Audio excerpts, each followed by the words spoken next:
frame number 6, the timer of frame number 2 has been expired. Second ಏನಾಯ್ತು, timer expire ಆಯ್ತು. ಅದ್ರ ಸಲುವಾಗಿ sender ಏನ್ ಮಾಡ್ತಾನೆ, ತನ್ನ ಟ್ರಾನ್ಸ್ಮಿಷನ್ ಅನ್ನ for a moment he will held up the transmission and then he will see okay ಎರಡನೇದಕ್ಕ ಏನ್ ಬಂದೈತಿ. He will get to know that negative acknowledgement has been received for frame number 2, and after that every time a new frame is transmitted, receiver is sending I am expecting 2 ಅಂತ ಹೇಳಿ message ಅನ್ನ ಕಳಿಸ್ಲಿಕ್ಕತ್ತೈತಿ. that means second frame ಹೋಗಿ correct ಆಗಿ reach ಆಗಿಲ್ಲ. there is something wrong in the transmission of frame number 2. I need to retransfer it. ಇವಾಗ ನೋಡ್ರಿ second frame ಅನ್ನ ರೀಟ್ರಾನ್ಸ್ಫರ್ ಮಾಡ್ತೈತಿ. right, second frame has been retransmitted.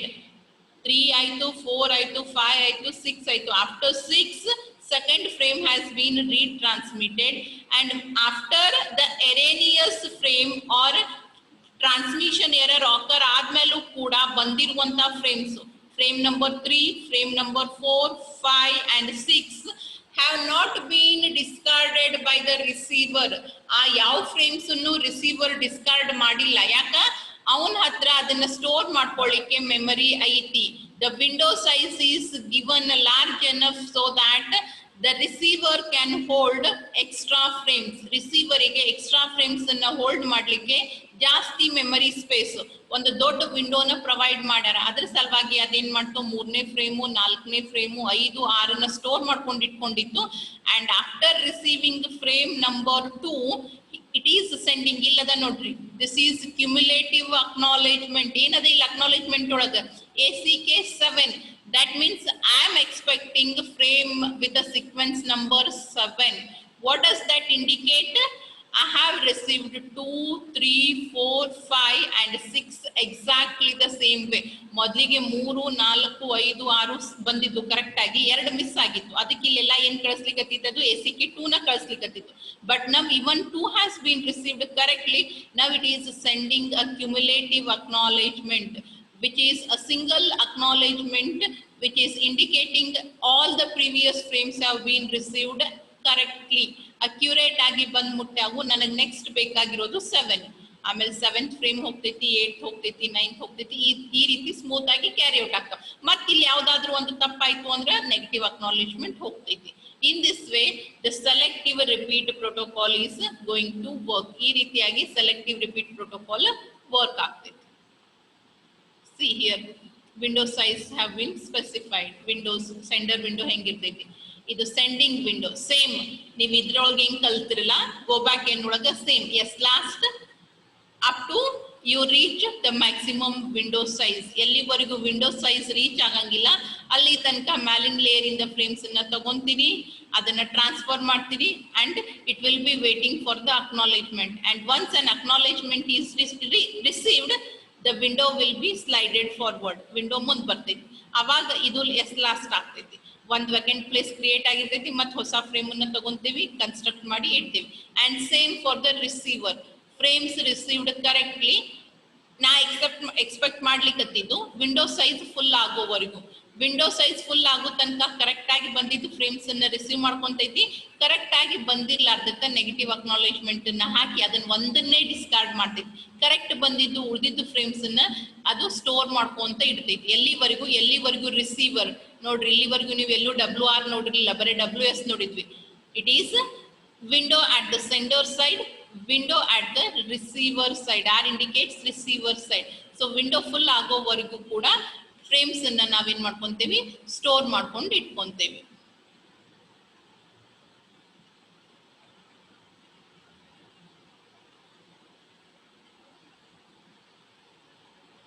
And here the window size, maximum window size is 2 raised to m.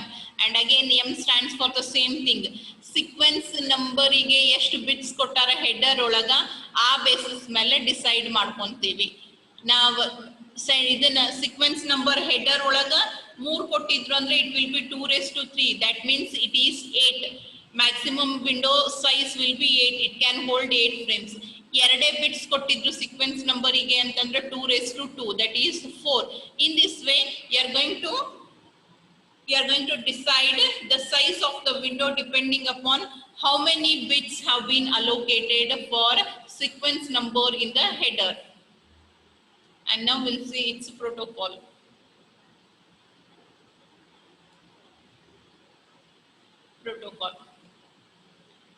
Because here you are having both the side larger windows, averduttunu initially set ಮಾಡಬೇಕು. The protocol is initialized with the transmitter send window set to the maximum size ಎಷ್ಟು ಇರ್ತೈತಿ ಅಷ್ಟು. Same at the receiver side maximum 4 maximum ಇತ್ತು ಅಂದ್ರೆ ಇದು 0 1 2 3 7 maximum. In our example the maximum window size is 8, right? So that means it will be 0 to 7 and same here it will be 0 to 7. 0 to 7 ತನಕ ಏನ್ ಮಾಡಿರ್ತಾರೆ set ಮಾಡಿರ್ತಾರೆ. And yes, last the first transmitted frame will be set to 0 and the first expected frame will also be set to 0. ಯಾಕಂದ್ರೆ initial ನಿಮ್ಮ communication ಇನ್ನು ಈಗ ಶುರು ಆಗೈತಿ ಅಂದ್ರೆ 0th ಫ್ರೇಮ್ ಅನ್ನ ಟ್ರಾನ್ಸ್ಫರ್ ಮಾಡ್ತೀವಿ, 0th ಫ್ರೇಮ್ ಅನ್ನೇ ನಾವು ರಿಸೀವರ್ ಕೂಡ ಎಕ್ಸ್ಪೆಕ್ಟ್ ಮಾಡ್ತಿರ್ತೈತಿ. It will be waiting for 0th frame itself. Next, when the send window is non-empty, again same here, non-empty in the sense there are still some vacant places in the sender's window. Sender window ಪೂರ್ತಿ ಆಗಿಲ್ಲ ಅಂದ್ರೆ ಅಲ್ಲಿ ಜಾಗ ಖಾಲಿ ಆಗಿಲ್ಲ, ಇನ್ನು ಜಾಗ ಅದ. ಅವಾಗ the transmitter is in a ready state waiting for request for its service from its higher layer. Marine layer service request ಮಾಡ್ಕೊಳ್ಳಿ ಅಂತ ಹೇಳಿ ವೇಟ್ ಮಾಡ್ತಿರ್ತೈತಿ. ಯಾವಾಗ ರಿಕ್ವೆಸ್ಟ್ ಬರ್ತೈತಿ, when a request occurs the transmitter accepts the packets from the higher layer. Request ಬಂದ ತಕ್ಷಣ ಮ್ಯಾಲಿನ್ layer ಇಂದ packet ಅನ್ನ ತಗೊಂತೈತಿ, ಅದಕ್ಕೆ ಹೆಡರ್ ಮತ್ತು CRC ನ ಕನೆಕ್ಟ್ ಮಾಡ್ಕೊಂಡು ಫ್ರೇಮ್ ಕನ್ಸ್ಟ್ರಕ್ಟ್ ಮಾಡ್ತೈತಿ. ಹೆಡರ್ ಒಳಗ ಸೀಕ್ವೆನ್ಸ್ ನಂಬರ್ ಅನ್ನ ಹಾಕ್ತೈತಿ. ಏನಿರ್ತೈತಿ ಆ sequence number? It will be S recent. ಈಗ ಸದ್ಯಕ್ಕೆ ಯಾವ ಫ್ರೇಮ್ ಅನ್ನ ಟ್ರಾನ್ಸ್ಫರ್ ಮಾಡ್ಬೇಕಾಗಿರ್ತೈತಿ ಆ ನಂಬರ್ ಏನಿರ್ತೈತಿ ಆ ಬೇಸಿಸ್ ಮೇಲೆ ನಂಬರ್ ಅನ್ನ ಹಾಕ್ತೈತಿ. And then it is going to hand it over to the lower layer, and before handing it over to the lower layer it starts the timer. A timer is started and the frame is then transmitted using the services of the layer below. ಕೆಳಗಿನ layer ಅನ್ನು service ತಗೊಂಡು ಕೆಳಗಿನ ಲೇಯರಿಗೆ ಅದನ್ನ ಕೊಡ್ತೈತಿ frame ಅನ್ನು. And then if S recent is equals to S last plus window size minus 1, ಈ equation ಅನ್ನ ನಾನು ಆಲ್ರೆಡಿ ಹಿಂದಿನ ಪ್ರೋಟೋಕಾಲ್ ನಾಗ ಹೇಳಿನಿ, ರೈಟ್? ಎಲ್ಲಿವರೆಗೂ ವಿಂಡೋ ಫುಲ್ ಆಗಂಗಿಲ್ಲ ಅಲ್ಲಿ ತನಕ ನೀವು ಮ್ಯಾಲಿನ್ ಲೇಯರ್ ಇಂದ ಹೊಸ ಪ್ಯಾಕೆಟ್ಸ್ ಅನ್ನ ತಗೊಂತೀರಿ, ಫ್ರೇಮ್ ಅನ್ನ ಕನ್ಸ್ಟ್ರಕ್ಟ್ ಮಾಡ್ತೀರಿ. ಇಲ್ಲ ಫುಲ್ ಆಯ್ತು ಅಂತಂದ್ರ ನೀವು ಅಲ್ಲಿಗೆನೆ ಏನ್ ಮಾಡ್ತೀರಿ, ಬ್ಲಾಕಿಂಗ್ ಸ್ಟೇಟಿಗೆ ಬರ್ತೀರಿ. Same has been indicated. If S recent is equals to S last plus WS minus 1, then the send window is become empty. ಅಲ್ಲಿ ಖಾಲಿ ಜಾಗ ಇಲ್ಲ, ಏನು ಅಕಾಮಿಡೇಟ್ ಮಾಡ್ಕೊಳ್ಳಿಕ್ಕೆ ಪ್ಲೇಸ್ ಉಳಿದಿಲ್ಲ. ಅವಾಗ ಏನಾಗ್ತೈತಿ, and the transmitter goes to blocking state. Blocking state in the sense it is not going to take any packets from the above layer. ಈ ಸಿಚುವೇಶನ್ ಆಕರ್ ಆಗಿಲ್ಲ ಅಂತಂದ್ರೆ there are some vacant places in the window. ಆ ತರ ಇದ್ದಾಗ, ಈ situation arise ಆಗಿಲ್ಲ ಅಂದಾಗ, otherwise the transmitter remains in the ready state, ಅಂದ್ರೆ ಮ್ಯಾಲಿನ್ ಲೇಯರ್ ಇಂದ ಪ್ಯಾಕೆಟ್ಸ್ ಅನ್ನ ತಗೊಳ್ಳಿಕ್ಕೆ ರೆಡಿ ಆಗಿ ಇರ್ತೈತಿ. If an error free ACK frame is received with RNext, receiver ಇಂದ ಅಕ್ನಾಲೇಜ್ಮೆಂಟ್ ಬಂದೈತಿ, ಅದು ಎಂತಾದು positive acknowledgement. Error free in the sense it is positive acknowledgement. If the positive acknowledgement is received and it is with the RNext ಅಂತಂದ್ರೆ next expected frame which is in the range of R last and R recent. ನೀವು ಎಷ್ಟು frames ಅನ್ನ transfer ಮಾಡಿರಿ, ನೀವು 0th frame transfer ಮಾಡಿ, 1 ಮಾಡಿ, 2 ಮಾಡಿ, 3 ಮಾಡಿ, 4 5 6 ತನಕ ಮಾಡಿದ್ರಿ ಮೇಲಿನ ಎಕ್ಸಾಂಪಲ್ ಒಳಗ. If it is between 0 and 6, if RNext is between 0 and 6, then the window is slided forward. ಈಗ ನಾ 0th RNext 1 ಅಂತ ರಿಸೀವ್ ಮಾಡಿದೆ ಅಂತಂದ್ರೆ ಅದರ ಅರ್ಥ ಏನು, 0th ಫ್ರೇಮ್ ಕರೆಕ್ಟ್ ಆಗಿ ಹೋಗ್ಬಿಟ್ಟೈತಿ ಅಂದ್ರೆ 0th ಫ್ರೇಮ್ ಅನ್ನ ಸೆಂಡರ್ ವಿಂಡೋ ಒಳಗಿಂದ ತೆಗಿತೀರಿ, ವಿಂಡೋನ ಮುಂದೆ ಸ್ಲೈಡ್ ಮಾಡ್ತೀರಿ. Now there is one vacant place created by setting R last equals to R next. ಇವಾಗ ನಾನು ಏನ್ ಮಾಡ್ತೀನಿ, 0th ಫ್ರೇಮ್ ಟ್ರಾನ್ಸ್ಫರ್ ಮಾಡಿದ್ದೆ, ನೆಕ್ಸ್ಟ್ ಯಾವ್ದನ್ನ ಟ್ರಾನ್ಸ್ಫರ್ ಮಾಡ್ತೀನಿ, 1 ಅನ್ನ ಟ್ರಾನ್ಸ್ಫರ್ ಮಾಡ್ತೀನಿ. ಈ ರೀತಿಯಾಗಿ ಎಲ್ಲಿವರೆಗೂ ನಿಮ್ದು ವಿಂಡೋ ಫುಲ್ ಆಗಂಗಿಲ್ಲ ಅಲ್ಲಿ ತನಕ ಕಂಟಿನ್ಯೂ ಮಾಡ್ಕೊಂತ ಹೋಗ್ತಿರ್ತೀವಿ. If an error-free NAK is received with rnext in the range between rlast and rrecent, NAK means the negative acknowledgement is received, and that negative acknowledgement is also between the range. ನೀವು transfer ಮಾಡಿರುವಂತ frames ಒಳಗೆ ಯಾವುದೋ ಒಂದು ಫ್ರೇಮಿಗೆ negative acknowledgement ಬಂದೈತಿ, then what you are going to do? Then the frame with a sequence number rnext is retransmitted.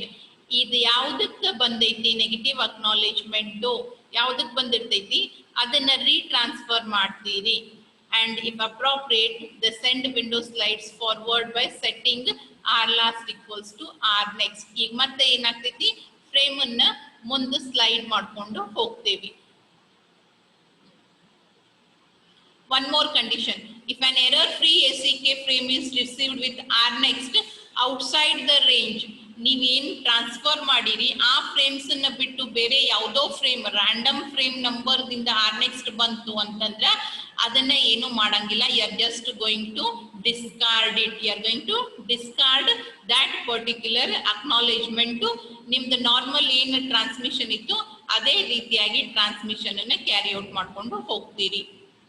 Next, the transmitter is in the blocking state when the window is empty. That is, S recent is equals to, yaವಾಗ blocking state ಗೆ ಬರ್ತೈತಿ, when the window is full. Already ನೀವು frames ಅನ್ನ ಕಳಿಸಿರಿ, but ಅದಕ್ಕ acknowledgement correct ಆಗಿ ಬಂದಿಲ್ಲ, ಪೂರ್ತಿ ಆಗೈತಿ ಅಂತ ಅಂದಾಗ ಬ್ಲಾಕಿಂಗ್ ಸ್ಟೇಟಿಗೆ ಹೋಗ್ತೀರಿ. and the transmitter refuses to accept request for packet transfer from the layer above. ಮೇಲಿನ ಲೇಯರ್ ಇಂದ ಯಾವುದೇ ರಿಕ್ವೆಸ್ಟ್ ಅನ್ನ ತಗೊಳಂಗಿಲ್ಲ. and next, if a timer expires, then the transmitter resends the corresponding frame and resets the timer. Corresponding frame in the sense the frame for which negative acknowledgement has been received. The frame for which negative acknowledgement has been received, ಆ particular frame ಅನ್ನ retransfer ಮಾಡ್ತೈತಿ. and at the receiving side, the receiver is always in the ready state. ಯಾವಾಗಲೂ packets ಅನ್ನ receive ಮಾಡ್ಕೊಳ್ಳಿಕ್ಕೆ ready ಆಗಿ ಇರ್ತೈತಿ. and it is waiting for the notification from below layer. ಕೆಳಗಿನ layer ನನಗೆ ನೋಟಿಸ್ ಕಳಿಸ್ಲಿ ಹೊಸ ಫ್ರೇಮ್ ಬಂದೈತಿ ಅಂತ ಹೇಳಿ ವೇಟ್ ಮಾಡ್ಕೊಂತ ಇರ್ತೈತಿ. when a frame arrives, ಆ ರೀತಿಯಾಗಿ ನೋಟಿಫಿಕೇಶನ್ ಬಂತು, ಫ್ರೇಮ್ ಬಂತು ಅಂತಂದ್ರೆ ರಿಸೀವರ್ ಏನ್ ಮಾಡ್ತಾನ, the receiver checks for errors. ಏನಾರೆ ಎರರ್ಸ್ ಅದಾವೇನಂತ ಚೆಕ್ ಮಾಡ್ತಾನ. if no errors are detected, ಏನು ಎರರ್ಸ್ ಬಂದಿಲ್ಲ, and the received sequence number is this receive window that is in the range of rnext and rnext plus 1. ನನ್ನ window size ಎಷ್ಟದ, ಆ size ಒಳಗಿಂದೇ sequence number ಇದ್ದಿದ್ದು ಬಂದಿತ್ತು ಅಂತಂದ್ರ ಅದನ್ನ ಏನ್ ಮಾಡ್ಕೊಂತಾನ, ರಿಸೀವ್ ಮಾಡ್ಕೊಂತಾನ.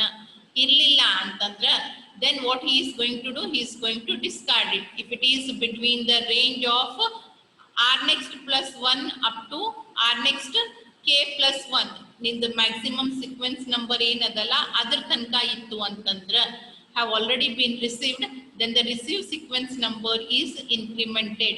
ನಾ ಏನ್ ಎಕ್ಸ್ಪೆಕ್ಟ್ ಮಾಡ್ಲಿಕ್ಕಂತಿದೆ ಅದೇ ಬಂದೈತಿ ಅಂತಂದಾಗ ನಾನು ಏನ್ ಮಾಡ್ತೀನಿ, ನೆಕ್ಸ್ಟ್ ನಂಬರ್ ಅನ್ನ ಇನ್ಕ್ರಿಮೆಂಟ್ ಮಾಡ್ತೀನಿ. ಇರ್ಲಿಲ್ಲ, if an arriving frame has no errors but the sequence number is outside the receive window, ವಿಂಡೋದೊಳಗೆ ಸಾಲಂಗಿಲ್ಲ, ನನ್ನ ವಿಂಡೋದೊಳಗೆ 4 ನಾ ಈಗ ಸದ್ಯಕ್ಕೆ ವೇಟ್ ಮಾಡ್ಕೊಳಿಕತ್ತೀನಿ, 0 1 2 3, ಅಕಸ್ಮಾತ್ ಆಗಿ ನನಗೆ 6 ಅಥವಾ 7 ಬಂತು ಅಂತಂದ್ರ frame, then I am going to discard it. ಯಾಕಂದ್ರೆ ನಮ್ಮ ಮ್ಯಾಲಿಂದ ಕೊಡ್ಬೇಕಂದ್ರ ಅವನ್ನ ಸೀಕ್ವೆನ್ಸ್ ನಾಗ ಅರೇಂಜ್ ಮಾಡಿ ಕೊಡ್ಬೇಕಾಗ್ತೈತಿ. Then the frame is discarded and an error acknowledgement is sent with the sequence number rnext. rnext ಬಿಟ್ಟು ಬೇರೆ ಬಂದಿದ್ದು ಅಂತಂದ್ರ rnext, ನಾನು ನೆಕ್ಸ್ಟ್ ಯಾವ್ದನ್ನ ಎಕ್ಸ್ಪೆಕ್ಟ್ ಮಾಡಕತ್ತೀನಿ ಆ ನಂಬರ್ ಅನ್ನ ಹಾಕಿ ನಾನೇನ್ ಮಾಡ್ತೀನಿ, ನೆಗೆಟಿವ್ ಅಕ್ನಾಲೇಜ್ಮೆಂಟ್ ಅನ್ನ ಕಳಿಸ್ತೀನಿ. if an arriving frame has errors, then the frame is discarded and no further action is taken. ಅಕಸ್ಮಾತ್ ಆಗಿ ಎರೇನಿಯಸ್ ಫ್ರೇಮ್ ಬಂತು ಅಂತಂದ್ರ ಅದನ್ನ ಡಿಸ್ಕಾರ್ಡ್ ಮಾಡ್ತೀವಿ, ಏನು ಆಕ್ಷನ್ಸ್ ಅನ್ನ ತಗೊಳಂಗಿಲ್ಲ. ರೈಟ್, ನನಗೆ ಬೇಕಾಗಿದ್ದು ಬಂತು, ಸೀಕ್ವೆನ್ಸ್ ಒಳಗೆ ಇರ್ಲಿ ಅಥವಾ ಸೀಕ್ವೆನ್ಸ್ ಹೊರಗೆ ಐತಿ ಅನ್ನೋದನ್ನ ಚೆಕ್ ಮಾಡ್ತೀನಿ. ಸೀಕ್ವೆನ್ಸ್ ನಂದು ವಿಂಡೋ ಸೈಜ್ ಒಳಗಿಂದೇ ಇತ್ತು ಅಂತಂದ್ರೆ ಅದನ್ನ ತಗೊಂಡು ಸ್ಟೋರ್ ಮಾಡ್ಕೊಂತೀನಿ. ಬಟ್ ಅಕ್ನಾಲೇಜ್ಮೆಂಟ್ ಏನದಲ್ಲ ಹಿಂದಿಂದ ನಂಬರಿಗೆನೆ ಕಳಿಸ್ತೀನಿ. ರೇಂಜ್ ಬಿಟ್ಟು ಹೊರಗಿಂದ ಬಂದಿತ್ತು ಅಂತಂದ್ರೆ ಅದನ್ನ ಎಕ್ಸೆಪ್ಟ್ ಮಾಡ್ಕೊಳಂಗಿಲ್ಲ, ಡಿಸ್ಕಾರ್ಡ್ ಮಾಡ್ತೀನಿ. Again the acknowledgement will be scent. Negative acknowledgement for expected frame number will be scent. ಇದನ್ನ ಬಿಟ್ಟು ನನಗೆ ಬೇಕಾಗಿದ್ದೇ ಫ್ರೇಮ್ ಬಂದೈತಿ ಬಟ್ ತಪ್ಪು ಬಂದೈತಿ ಅಂತಂದ್ರ ಅದಕ್ಕೆ ಯಾವುದೇ ರೀತಿಯಾದಂತ ರೆಸ್ಪಾನ್ಸ್ ಅನ್ನ ಕಳ್ಸಂಗಿಲ್ಲ. And it is understood by the receiver that there is something wrong. Receiver ಏನ್ ಮಾಡ್ತಾನ, ಆ ಪರ್ಟಿಕ್ಯುಲರ್ ಫ್ರೇಮ್ ನಂಬರ್ ನ ರೀಟ್ರಾನ್ಸ್ಫರ್ ಮಾಡ್ತಾನ. And here is one more word, piggybacking. Piggybacking in the sense, whenever you are going to send the acknowledgement, ಫ್ರೇಮಿಗೆ acknowledgement ಅನ್ನ ಕಳಿಸ್ತೀವಿ. ಆದ್ರೆ acknowledgement ಒಳಗೆ ಆಕ್ಚುಯಲ್ ಡೇಟಾ ಏನು ಇರಂಗಿಲ್ಲ. ಆ ಡೇಟಾನ ಟ್ರಾನ್ಸ್ಫರ್ ಮಾಡ್ಲಿಕ್ಕೆ ಸುಮ್ಮನೆ ಬ್ಯಾಂಡ್ ವಿಡ್ತ್ ನ ಕಮ್ಯುನಿಕೇಶನ್ ಚಾನೆಲ್ ಅನ್ನ ಯಾಕೆ ಕೆಲ್ಸಕ್ಕೆ ಹಾಕ್ಬೇಕು ಅಂತ ಹೇಳಿ ಏನ್ ಮಾಡಿದ್ರು, they thought of sending the acknowledgement whenever they have data. ಈ ಕನ್ಸಿಡರ್ ಫಾರ್ ಎಕ್ಸಾಂಪಲ್ ನಾನು ಏನೋ ಡೇಟಾ ಕಳಿಸ್ತೀನಿ, ಅದಕ್ಕೆ ಬಿ ಕಡೆಯಿಂದ ಅಕ್ನಾಲೇಜ್ಮೆಂಟ್ ಬರಬೇಕು. ಬಟ್ ಆ ಅಕ್ನಾಲೇಜ್ಮೆಂಟ್ ಕಳಿಸೋದನ್ನ ಪೋಸ್ಟ್ಪೋನ್ ಮಾಡೋದು. ಎಲ್ಲಿವರೆಗೆ ಪೋಸ್ಟ್ಪೋನ್ ಮಾಡೋದು ಅಂತಂದ್ರೆ ಬಿ ಹತ್ರ ಯಾವ್ದಾದ್ರು ಡೇಟಾ ಬರ್ತೈತಲ್ಲ ಟ್ರಾನ್ಸ್ಫರ್ ಮಾಡ್ಲಿಕ್ಕೆ, at that time it is going to send his data along with previous datas acknowledgement. ತನ್ನ ಡೇಟಾ ಮತ್ತು ತನ್ನ ಡೇಟಾ ಆಲ್ರೆಡಿ ರಿಸೀವ್ ಆಗಿದ್ದ ಡೇಟಾದ ಅಕ್ನಾಲೇಜ್ಮೆಂಟ್ ಅನ್ನ ಕಳಿಸೋದು. ಅದಕ್ಕೆ ಪಿಗ್ಗಿ ಬ್ಯಾಕಿಂಗ್ ಅಂತ. The technique of temporary delaying, ಕಳಿಸೋದನ್ನ ಲೇಟ್ ಮಾಡೋದು. ಎಲ್ಲಿವರೆಗೂ ಅಂತಂದ್ರ outgoing acknowledgements so that they can be hooked on to the next outgoing data frame. acknowledgement ಅನ್ನ ವೇಟ್ ಮಾಡ್ಸಾಕ್ ಹಚ್ಚೋದು. ಎಲ್ಲಿ ತನಕ ನನ್ನ ನೆಕ್ಸ್ಟ್ ಡೇಟಾ ಫ್ರೇಮ್ ಹೊರಗೆ ಹೋಗಂಗಿಲ್ಲ ಅಲ್ಲಿ ತನಕ. ನೆಕ್ಸ್ಟ್ ಡೇಟಾ ಹೊರಗೆ ಹೊಂಟಾಗ ಅದಕ್ಕೆ ನಿಮ್ದು ಅಕ್ನಾಲೇಜ್ಮೆಂಟ್ ಅನ್ನು ಕೂಡ ಅಟ್ಯಾಚ್ ಮಾಡಿ ಕಳಿಸೋದು. That is what is called as piggybacking. I'll show you how actually the piggybacking works. Actually in concept na gelli tools use madilla avru, but still they have given the definition of that. I'll just explain it. See, A is sender and B is receiver. A sender, B receiver. Now normal agi ಏನು ಮಾಡ್ತೇವೆ, ಇದು I frame, information frame or data frame ಅನ್ನು ಕಳಿಸ್ತೀವಿ. B will send acknowledgement. This is normal communication. ಈ acknowledgement ಒಳಗೆ ಏನು data ಇರಂಗಿಲ್ಲ, ಬರೀ ರಿಸಿಪ್ಟ್ ಕಳಿಸ್ಲಿಕ್ಕೆ ಬ್ಯಾಂಡ್ ವಿಡ್ತ್ ಅನ್ನ ಯಾಕೆ ವೇಸ್ಟ್ ಮಾಡಬೇಕು ಅಂತ ಹೇಳಿ ಅವ್ರೇನ್ ಮಾಡಿದ್ರು, ಇನ್ನೊಂದು scenario, sender receiver. Sender information frame ಅನ್ನ ಕಳಿಸ್ತಾನ and it has been received correctly. He has acknowledgement ಅನ್ನು ಕನ್ಸ್ಟ್ರಕ್ಟ್ ಮಾಡ್ಯಾನ, ಬಟ್ ಅದನ್ನ ಟ್ರಾನ್ಸ್ಫರ್ ಮಾಡಂಗಿಲ್ಲ. ಎಲ್ಲಿ ತನಕ it is being held up till what time ನೀವು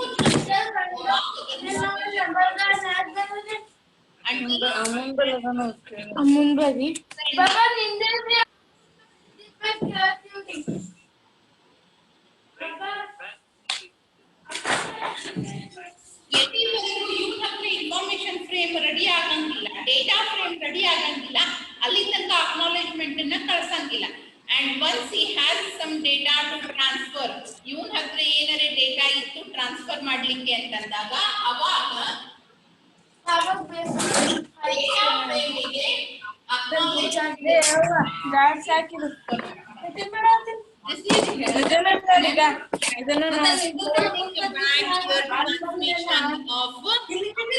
ಫ್ರೇಮಿಗೆ ಅಕ್ನಾಲೇಜ್ಮೆಂಟ್ ಟ್ರಾನ್ಸ್ಮಿಷನ್ ಅನ್ನ ಡಿಲೇ ಮಾಡೋದು.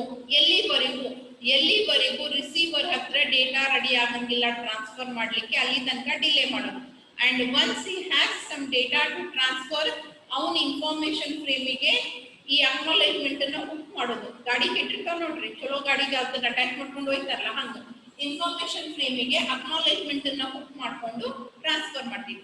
ಅಂದ್ರೆ ಒಂದೇ ಸರಿಗೆ ಎರಡು ಕೆಲಸನೂ ಆಗ್ಬಿಡ್ತಾವ. ನೀ ಕಳಿಸಿದ್ ನನಗೆ ಕರೆಕ್ಟ್ ಆಗಿ ಬಂದ್ಬಿಟ್ಟೈತಿ, ಇದು ನಾನು ನಿನಗೆ ಕಳಿಸ್ಲಿಕ್ಕತ್ತೀನಿ. Both the work are done at a time. That is for the better utilization of communication medium.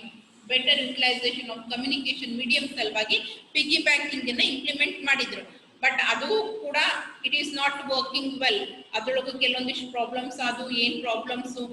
ಅದನ್ನ ಓವರ್ಕಮ್ ಮಾಡ್ಲಿಕ್ಕೆ ಮತ್ತೆ ಕೆಲವೊಂದಿಷ್ಟು ಬೇರೆ ಪ್ರೋಟೋಕಾಲ್ಸ್ ಅನ್ನ ಪ್ರಪೋಸ್ ಮಾಡ್ಯಾರ. ಅವೆಲ್ಲ ನಿಮ್ ಸ್ಟಡಿಗಿಲ್ಲ. So I will not explain about all those things. Just understand the definition of piggybacking.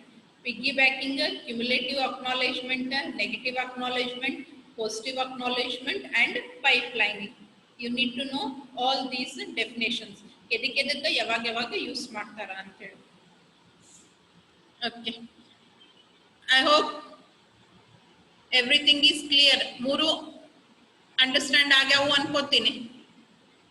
And I'll end the session. I think next class start ಆಗಬೇಕು. ನಾನು ಎರಡಾದು ಅದ್ರ ಸಲುವಾಗಿ ಡಿಲೇ ಆಗೈತಿ. We'll end this session here. Thank you.